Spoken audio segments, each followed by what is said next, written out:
and welcome to the M.B.Om podcast, where you'll learn to master the business of yoga. M.B.Om is a proud part of the Wander Barn Podcast Network, and I'm your host, Amanda Kingsmith. I'm a 500-hour registered yoga teacher, a yoga business coach, and a total business geek. Here at M.B.Om, you'll learn everything you need to know to create a sustainable yoga business by learning from myself and guests from around the world about how they built their yoga businesses, and about how you too can become a successful yoga teacher, studio owner, and much more. All right, let's dive in.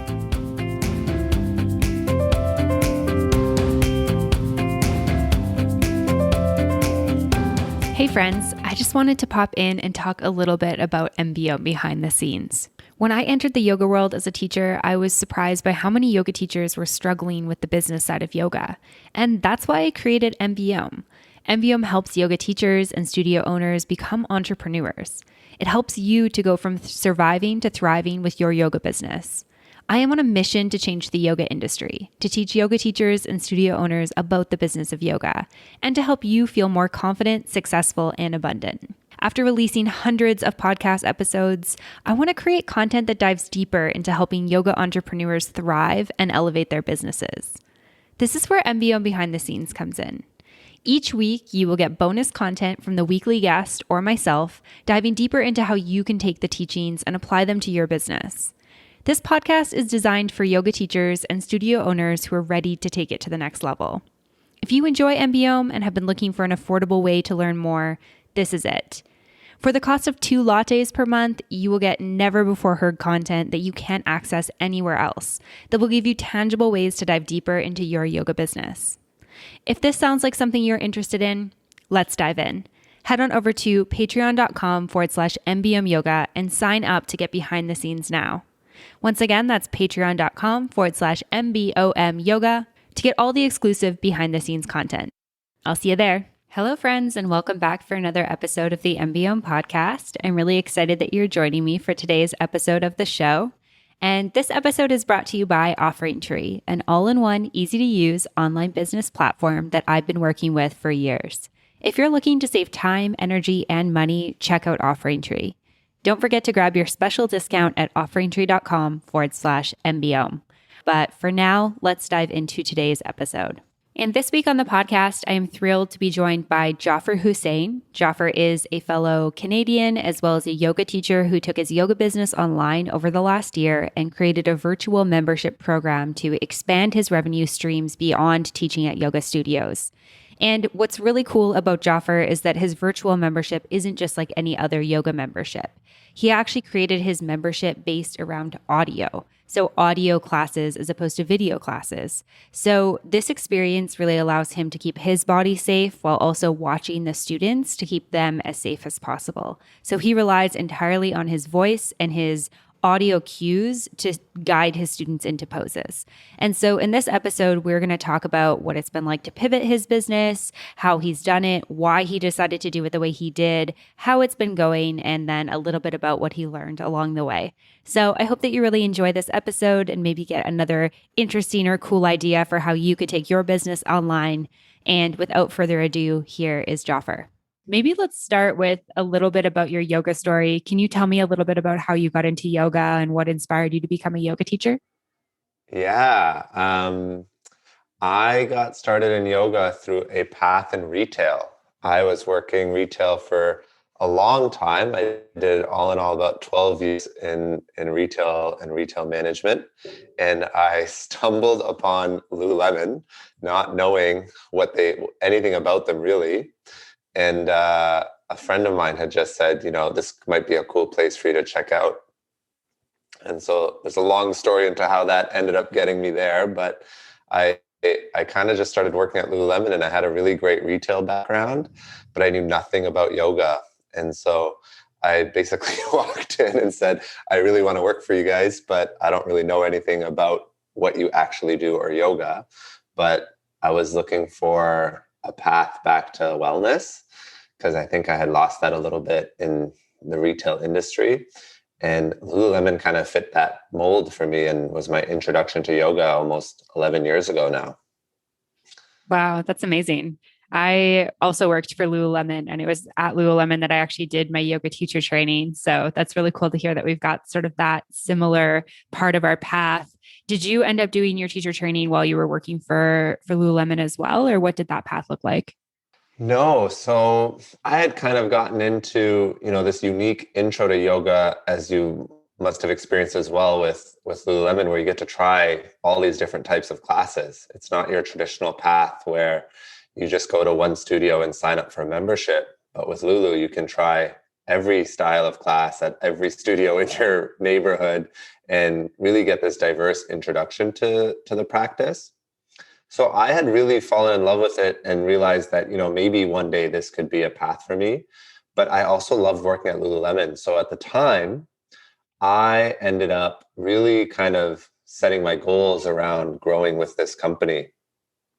And 3 years into it, I was managing my own store in Kingston, Ontario. And things were going well for a period of time. But then, kind of like how a sports team would make a coaching change, the powers above me decided that it was time to make a change. And that rocked my world, leaving the company at a time when I didn't expect to leave the company. So basically, I got fired. And it was really an eye-opening moment for me to kind of sit back and realize, wow, what am I going to do now? And I ended up back into regular retail, and I do air quotes as I go back to like regular retail jobs for about a year and a half or so, but something was missing for me. And that's when a good friend of mine who I knew from retail suggested I try a yoga teacher training. And it was a donation-based teacher training. It cost me at the time less than $1,000 for my 200-hour YTT certification. And that was what changed everything. That pulled me out of retail, and I jumped right into teaching yoga right off the bat. Wow, that's amazing. And can you tell me a little bit about kind of your yoga career over the last couple of years? Like, were you teaching public classes, or what did your business look like? Yeah, I was always as a student drawn to like the really full classes. Like I'm someone who would happily practice mat to mat in a studio packed with 70 students or something like that. And so I kind of went into teaching yoga in that similar method. So I looked for studios that kind of filled that for me in terms of a student. And so then I can teach in those environments too. So I like to teach, public classes, primetime classes where, you got that really great community energy and community vibe. And so that's kind of what I jumped into from 2015 up until the pandemic hit. I was teaching about 11 to 15 classes a week at some pretty great studios in and around Toronto. And obviously, the pandemic changed all of that. Yeah, yeah. So let's dive into that a little bit because I know that that's been a big pivot. And I think, I've had a lot of conversations with people about the shift that they've gone through. And I feel like we're almost like, we have to call it like PP or something like pre-pandemic business that we've been doing. And then kind of like, I don't know necessarily if we want to call it post-pandemic yet, but, kind of like after it's hit. And so I'd love to hear like, where were you? What were you doing March 2020? What did it look like to shift your yoga business? Yeah, it was so interesting because at first I was asked by a colleague who was immediately jumping into starting their own online yoga studio to come teach for him on his online platform. And I was like, wow, this is amazing. This is like a quick pivot. And I was really excited to jump into it. And I quickly realized that teaching online was not the same.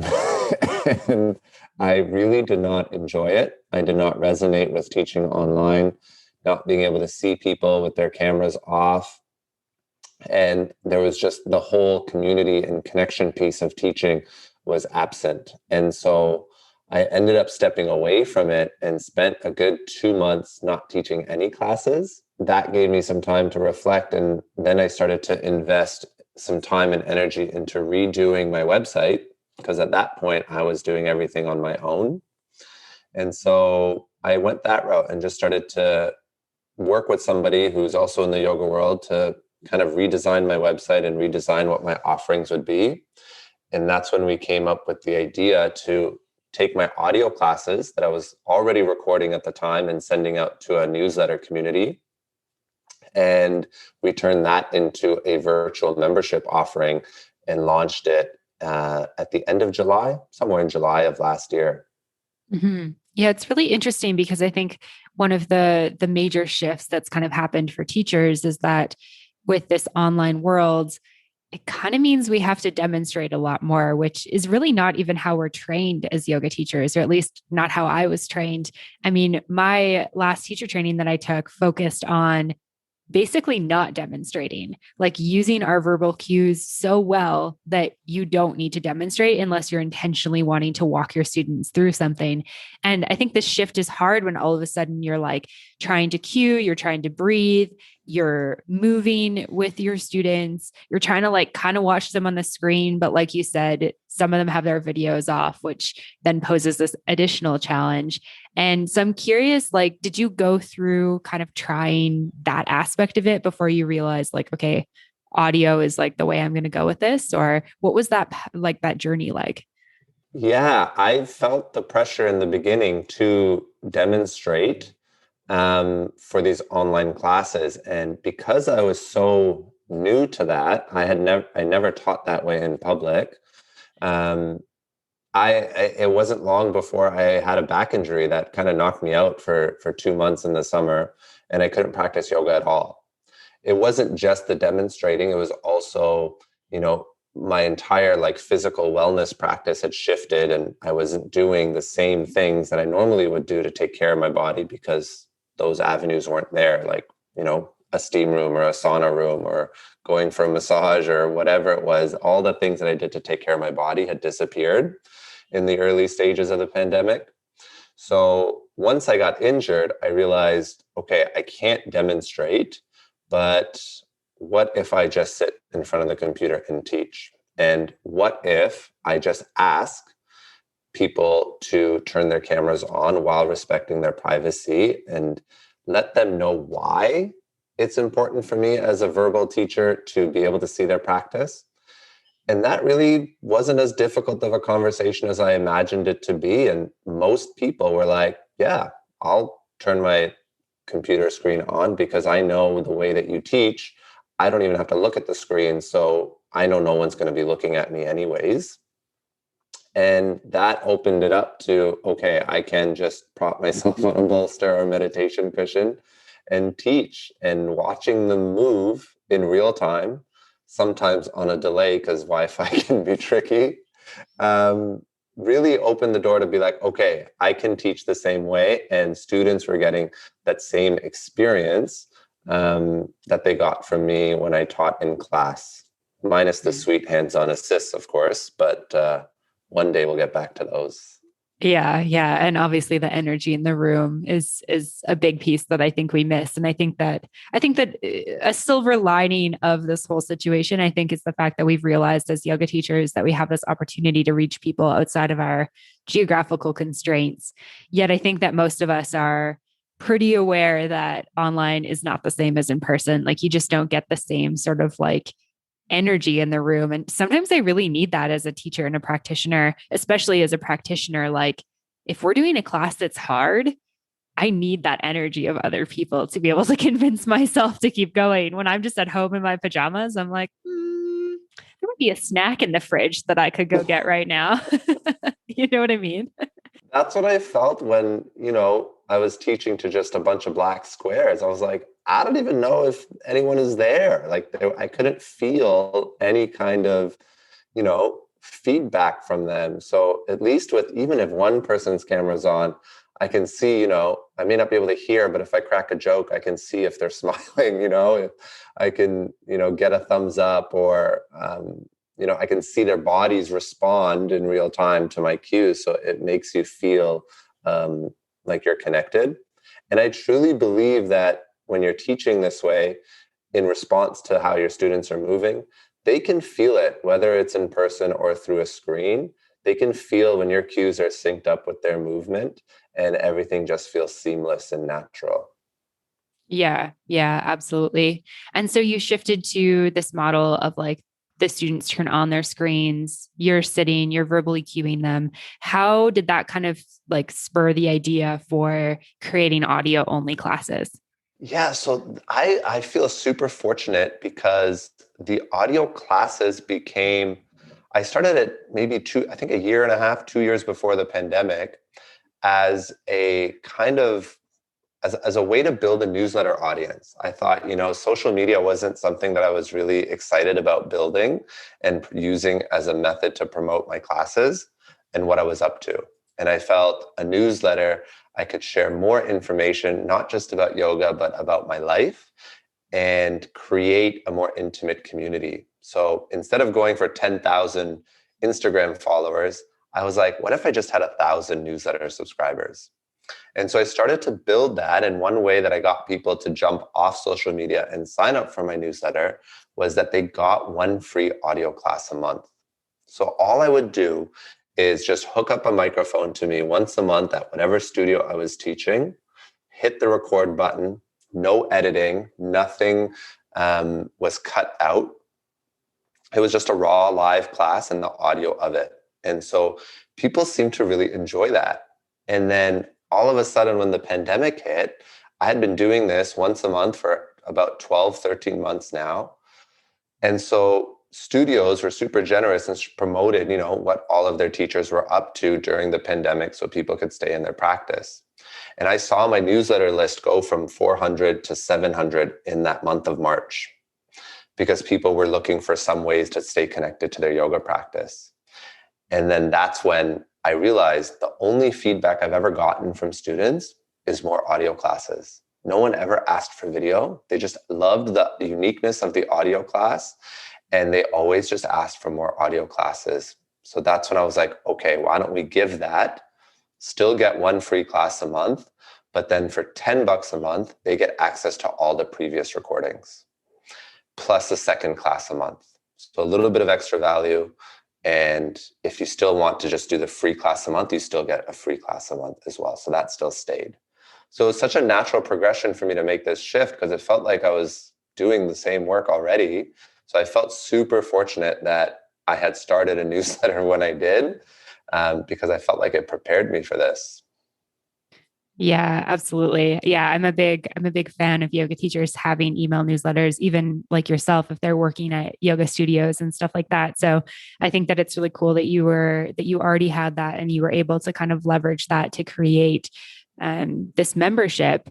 And so maybe let's just walk through some of the details of what you're doing in case like yoga teachers are like, cool, video has been really hard for me. This sounds awesome. I think my students would resonate with this because I'm sure there's somebody out there. And as somebody who's done podcasts and videos, I can like personally attest to the fact that I find just doing audio way easier than having like the lighting and the camera and the proper like spacing when you're doing yoga. And then your background has to look nice. And then you need to edit it all together on top of having good audio. Like there's a lot that goes into creating good videos. So I think it's cool to hear that and a cool opportunity for other yoga teachers. So walk me through kind of your process for how you actually record these audio classes and what you need for them and all that good stuff. So in terms of the process, I teach through my classes through Zoom. And I realized this might be something a lot of teachers don't know, is you can play music for your classes through Zoom without an external speaker. So just like you can share your screen in a Zoom meeting, you can also share audio. So that has been a game changer for me because music is a big part of my yoga offerings. And when I can share the screen audio and just have my music play directly through their speaker, it creates a more seamless flow between my voice and the music. And then they can actually control if they want it to be louder or not. So once I figured that out, I just used the audio recording of the Zoom meetings because Zoom will record your video and your audio only. And I just trim out the beginning and the end, whatever conversation that there is. And I use that as my audio file that I upload to my website. So Again, I don't do any extensive editing because there's something to be said for the rawness of it. For example, when you're in a studio practicing, you might hear, the office upstairs doing some drilling or people walking around, or you might hear cars driving by outside the studio. These little sounds um, play into your practice, right? They become a part of your practice in a way to anchor you into the present moment. So I keep the classes unedited and let students know, you may hear my son crying in the background or cheering in the background, or a cough or a sip of coffee. Those all just add to the experience being a connected experience and that you're actually with someone. So you'll hear in the audio recordings that I'm actually teaching a class. And so the idea is for the student who's practicing the recording that even though they're practicing on their own, they feel like they're practicing with a group of people based on the way the teacher's talking. Yeah. So that is kind of really how I keep it pretty simple. There's minimal back end work. And people seem to, again, really enjoy that because it's not fully polished, right? Just like their in studio experience would typically be. Yeah, I think that that's really cool, like kind of bringing in that element of real life. And I think sometimes we can kind of get it in our heads that people want this like level of perfection. But I think that especially in this like disconnected world where we're all online and whatnot, like people kind of want this reminder that people are human. And it's nice to see like, or hear, your yoga teacher just have a human moment or hear this kind of like really normal thing that might be happening because it kind of takes you like out of your living room practicing and into this like real life experience. So I think it's cool that you're doing it that way. And so do you have kind of like two different offerings, like the live classes you do and then the membership, or how does that work together for your business? Yeah, so the live classes that I teach support the membership platform. So I teach the live classes because in the beginning, I tried to record audio classes without an audience. And it worked. It was okay. People still enjoyed the classes, but it obviously wasn't the same experience for me or for the student listening to the class. So I started teaching basically every other Saturday, just twice a month for the most part. And the intention was to have a live audience for the classes that I'm recording that are going to go to the membership. So the live class offering is pay what you can, right? Not charging anything with it. There's no minimum donation required so that one, yoga can be accessible for people during these times of COVID. And if they have the means to donate more and they want to show that generosity and they have the ability to, they totally can. And so I teach those two classes a month, and then I'm offering a live experience for people that want it. And then I take those classes and I upload them to the membership along with my newsletter. So I don't have to create any separate content between the two. And one of the things that I'm finding in the pandemic is that what people want in terms of yoga has kind of spread out. The normal times that people would practice yoga is not the same. Some people prefer live, some people prefer YouTube video, some people prefer a recorded class.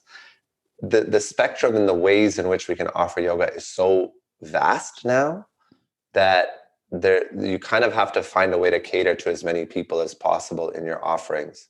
So having the live and the recorded, I feel like gives people the flexibility to do what they want. Yeah. Yeah. That's really interesting. And I think just from my experience working with teachers and then also studios, I think that's definitely could definitely echo that for the studios that I work with. And that people's schedules have really shifted. And one thing we found, particularly with the studio that I work with that's based in Alberta, is that our 5:30 p.m. classes used to be really busy and they just haven't been over the last year. And I think it's just people are like adapting and adjusting their schedule. Most people are working from home, which means maybe they're like finishing work a little bit early. They don't have this like commute anymore because they're working from home. So it's not as simple as like, oh, I bring my yoga clothes to work and then I go to yoga right after work and then I go home and have dinner. Now they're like, well, I've been working all day. I'm going to just like go straight into dinner. Kids have less after school activities. So there's been all these like shifts that have happened in people's lives that definitely impacts them, like you said, in terms of when they can and cannot practice. And being able to have like recorded offerings, I think is really cool so that people can like practice on their own schedule. And the other thing I'll say to that is Zoom fatigue, right?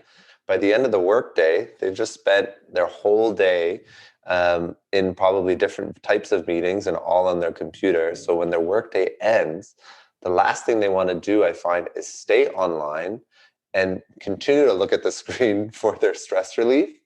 So, that's what I found, that like people want to just shut their laptop off for a bit, go enjoy dinner, maybe go for a walk, get some fresh air and step away from the computer, and then maybe come back to their practice later in the evening, say after kids go to sleep, or, maybe in the morning before they start their workday. Yeah, absolutely. I think you're completely right. And I've definitely felt this. And it's sort of interesting because I worked online for many years prior to this experience. And yet when the pandemic hit, I almost immediately felt the Zoom fatigue. And I think it was coming from, I'm working all day on Zoom, which I was doing like working online, mostly using Zoom prior because I was working online anyways. But then all of a sudden it's like, oh, I want to do yoga or I want to work out. Okay, well, my only option is on my computer. I want to watch TV. My only options on my computer. And I remember there was points where I was just like, I'm over this laptop. Like, I just don't want to look at it anymore. And so I still get that way sometimes where I'm like, I just can't stare at my computer anymore. And I found that for myself, like a lot of people will do really amazing workshops or, host events and that type of thing on the weekends. And I just can't.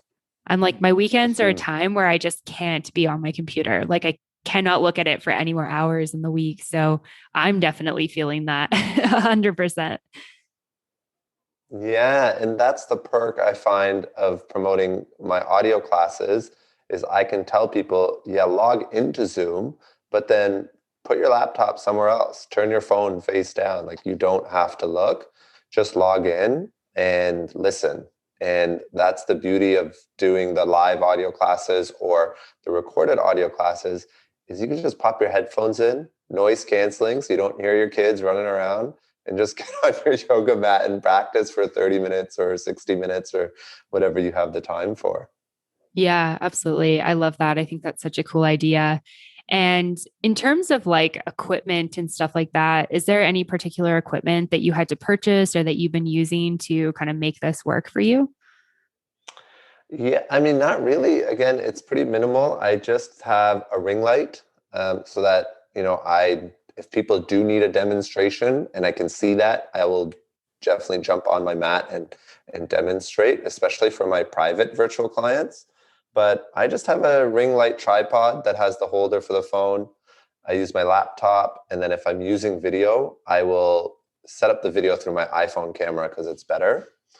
And then I just made a small investment in 2021 on an actual microphone. I was using my headphones as the microphone that was built into that. But then I realized if I'm going to, take this a step further, it made sense to invest in a wireless mic. So I bought the Rode Wireless Go. I think I've seen that other yoga teachers definitely promote it and use it, and it seems to be doing the trick.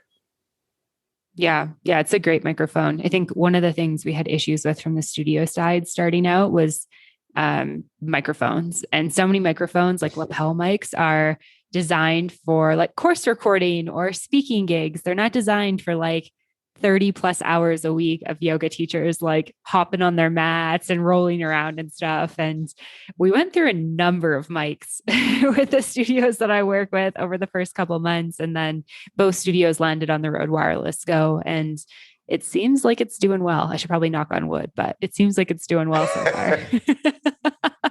Yeah, no complaints right now, but yeah, it definitely seems to be a good purchase. Hey everyone, we're just taking a quick break from the podcast to talk about OfferingTree. I wanted to remind you about the special discount you can get with OfferingTree. I love telling yoga teachers about OfferingTree because not only is it your one-stop shop for all things that you need in your yoga business, but it is also easy to use, it's affordable, and it's truly an amazing company to work with. OfferingTree lets you sell courses, run classes, manage memberships, and so much more with just one account. That's right, just one login for all those parts of your business. One of the best parts about OfferingTree is their online store.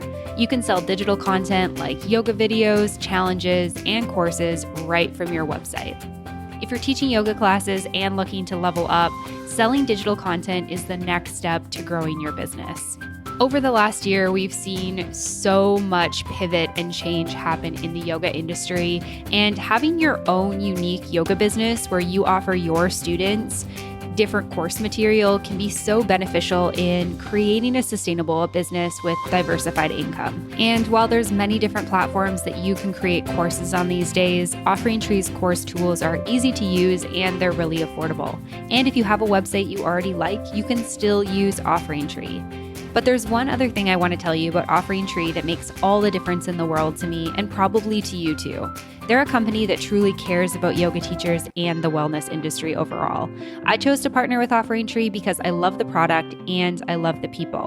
Whenever yoga teachers have a suggestion for something that they need out of the platform, they can reach out directly to the people at OfferingTree and they're actually heard. So much of the development that OfferingTree has gone through over the last year has been because of yoga teachers like yourself.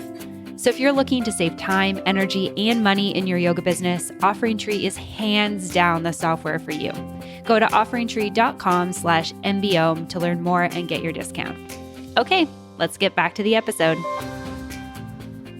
Yeah, that's amazing. And then in terms of, so obviously you've got like the Zoom classes, and you said they're pay what you can through your website. You mentioned your memberships through your website too. Are you using like a software or something for that, or how do people access that? Yeah, like, do you mean on the back end or on the front end? I guess maybe both. Yeah, so I think when I was redoing my website, what was a challenge was how to deliver the audio format, because we've seen a rise in a lot of yoga platforms kind of being created. I think I get emailed maybe once a month from somebody running a yoga platform somewhere to upload on demand and take care of all the administrative things. But no one really catered to the audio format. So we ended up my website's through Squarespace. And then for the membership portion, we were using MemberSpace.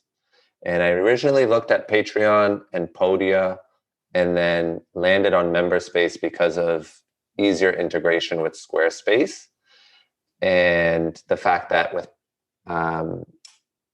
MemberSpace, I could charge in Canadian dollars. I think I remember with Patreon, I wasn't able to charge in Canadian dollars. And since majority of my audience is Canadian, I felt that would be appropriate to be able to charge Canadian. Mm-hmm. And then for the audio classes, I went into SoundCloud. And so I upload my classes to a private SoundCloud link, and then I can create a content link through MemberSpace and embed that onto my website. So it's a bit extra in terms of the different platforms used to create the experience, but it all does work pretty seamlessly within Squarespace so that when members log in, the free members, people that are on, like, say, my Karma Yogi plan, where they get one free class a month, they'll see all the content that could be available, but it'll be kind of blocked out, and they'll see their free class a month that gets uploaded, and they can play it straight through the browser or open it in SoundCloud. And then for my paid members, it's kind of like a pay what you can there as well. There's a $10 option and a $15 option. There's no difference in content, but it's just that, again, that option for people to choose what they want to pay and give. And then they'll see like the access to the full library of classes, and they're all within SoundCloud as well. And they can pick and choose what they want to practice that day. Mm-hmm. Yeah, that's really cool. Yeah, I was curious because there are so many platforms out there now, and I feel like I've experienced something similar to you, where you're getting lots of emails from different companies that are like, move your courses here, teach your classes here. And I mean, it can be a lot of work, I know we were looking for with the studio that I work with in Alberta, we had all of our so we had a channel on Vimeo prior to the pandemic. It didn't have a lot of videos on it because I think like most people, we were like, okay, this is kind of a back burner project and there's a lot on the go. And then we started just uploading the recorded classes from that were being live streamed to Vimeo to give our members this extra bonus of a like, please don't cancel your membership with us type experience.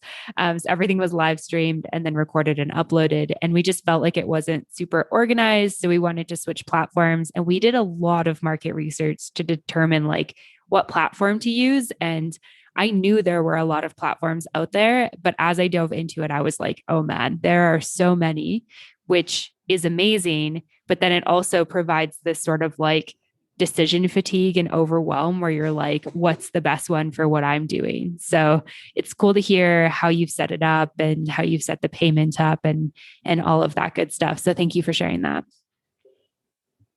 My pleasure. And I mean, I think the thing with me is I invested and paid into my website redesign before a lot of these platforms kind of jumped into the landscape. So I do think they're pretty great for people that don't have the time to set up their own website or to afford to pay someone to set up their own website.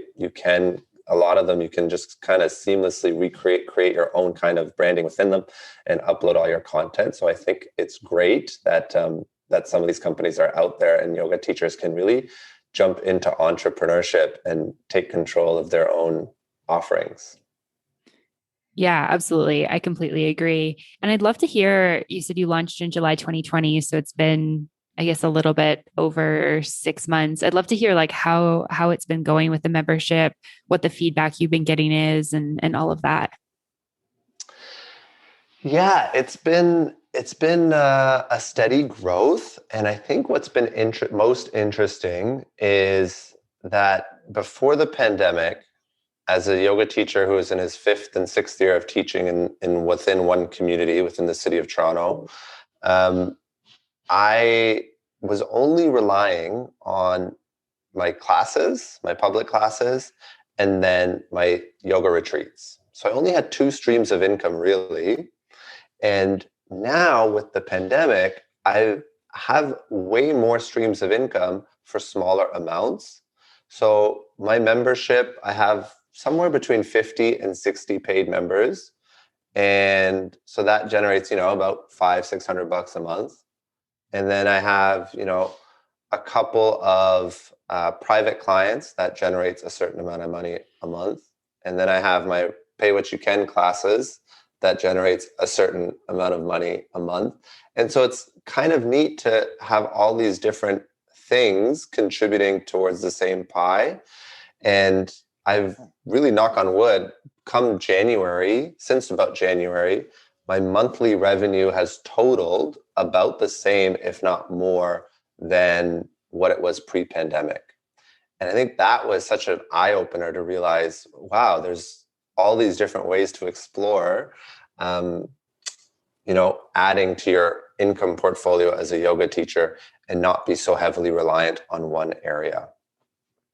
Did that Yeah. answer the question?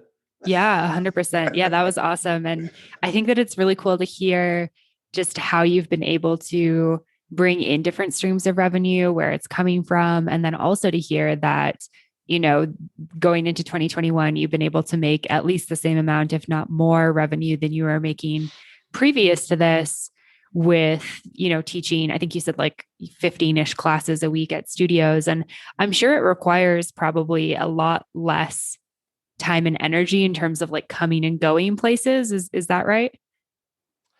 Yeah, it definitely does. So I have this like guilt that I'm not working hard enough.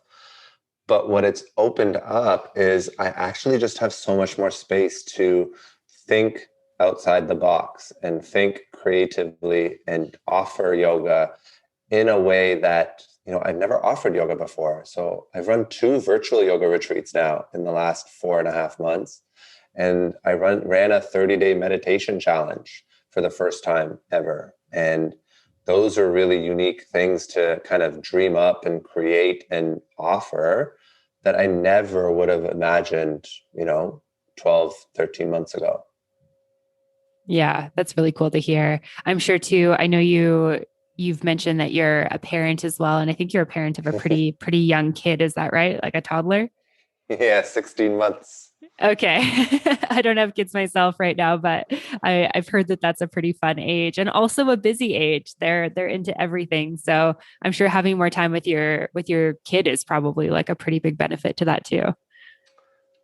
It has been a huge benefit, Amanda. Like, no joke. It's unbelievable to be able to teach all the classes that I teach and do everything that I'm doing, but not miss a single moment or opportunity or development moment in his little early years. And people love when he makes an appearance in class as well, and they can see him on Zoom before and after classes. So it definitely makes for a pretty fun experience. And I get to see him minutes after I'm done. So it's great. Yeah, yeah, that's really awesome. And I think you touched on something interesting there that was kind of like this guilt of not working hard enough. And this is something that I can definitely relate to. It's like we sort of have this idea, I think, especially when we work jobs. I know you said you came from retail, which is sort of like it's like time for money. And so is teaching yoga traditionally in the studio model. It's time for money. And so all of a sudden, when we're like making money, but we're playing with our kid, we're like, oh, this is like a weird experience. Like, should I be making money right now? And I think that it can kind of be a bit of like a mindset shift that we have to have in order to be able to like continue to receive that abundance into our lives. Yes, definitely. The guilt is a real thing, and it's been a transition to step away from the busyness of commuting to studios, right? Like if I had a 1 hour yoga class, it took about 2 to 2.5 hours of time getting there in 15 minutes before people come in, interacting with the students, teaching your class, staying afterwards for questions, and the time that I'm saving has been able to be redirected into spending time with my kid, but also uh, thinking and creating and being a full-fledged entrepreneur, which has been really fun to dive into. Yeah, that's really, really cool to hear. And I want to dive into, all the business lessons you've learned and a little bit more around, what you've learned through this pivot into entrepreneurship that you've had. But I want to save that for behind the scenes. So I think we'll wrap up here. This Okay. conversation's been super awesome. Can you share where people can go to find you if they want to check out, the business you've created, follow along with you, maybe join for a class, join your membership, all of that? Yeah, jafferyoga.com. So just my first name, Jaffer, yoga.com. And you can stay in the loop there. Signing up for the newsletter is the best way to stay on top of what I'm up to and what I'm offering. I don't like to play into social media algorithms. Yes, I don't either. I still am on social media, but I'm telling myself I'm not going to play their games. Yeah, exactly. So yeah, the website's the best way to stay connected, but social media is also a good way to see, you know, videos and pictures of the little guy doing hilarious and silly things. So Jaffer Yoga on Instagram is another place people can definitely stay connected and see what I'm up to. Amazing. Thank you so much for your time today, Jaffer. This has been really great. Thank you for having me on. All right, friends, I hope that you enjoyed that episode of the M.B.Om podcast with Jaffer Hussain. Make sure you go check him out, check out his membership. He's got so much good stuff going on. And if you'd like to hear a little bit more of our conversation, Jaffer and I continued the conversation on M.B.Om behind the scenes, talking more in depth about the business lessons that he's learned, not only throughout the last year, but also just throughout his career in general. So he has a couple of key business lessons that he touches on in this special episode on M.B.Om behind the scenes. So if you'd like to check that out and get access to it, you can head on over to patreon.com/M.B.Om yoga. And before we wrap up this episode, I want to give a huge thank you to our sponsor, OfferingTree. To start spending more time with students and less time with software, head on over to offeringtree.com/M.B.Om to get an exclusive discount. And as always, thank you so much for listening to the show. I am thrilled that you are here at the end of this episode. And of course, I will see you next week. Bye for now. Thank you so much for tuning in for this episode of the podcast. To find links, notes, resources, and everything mentioned in today and all episodes of the show, you can head on over to mbomyoga.com. You can find the podcast and myself on Facebook and social media at Mastering the Business of Yoga. And I would love for you to join the private Facebook community, Yoga Business Badasses. If you have any questions, comments, or feedback, please make sure you reach out to me at info@mbomyoga.com. And last of all, if you enjoyed this episode of the show, please make sure you hit subscribe and leave a review for the podcast. It would mean the world. Thanks so much for listening, and I'll see you next week. Namaste.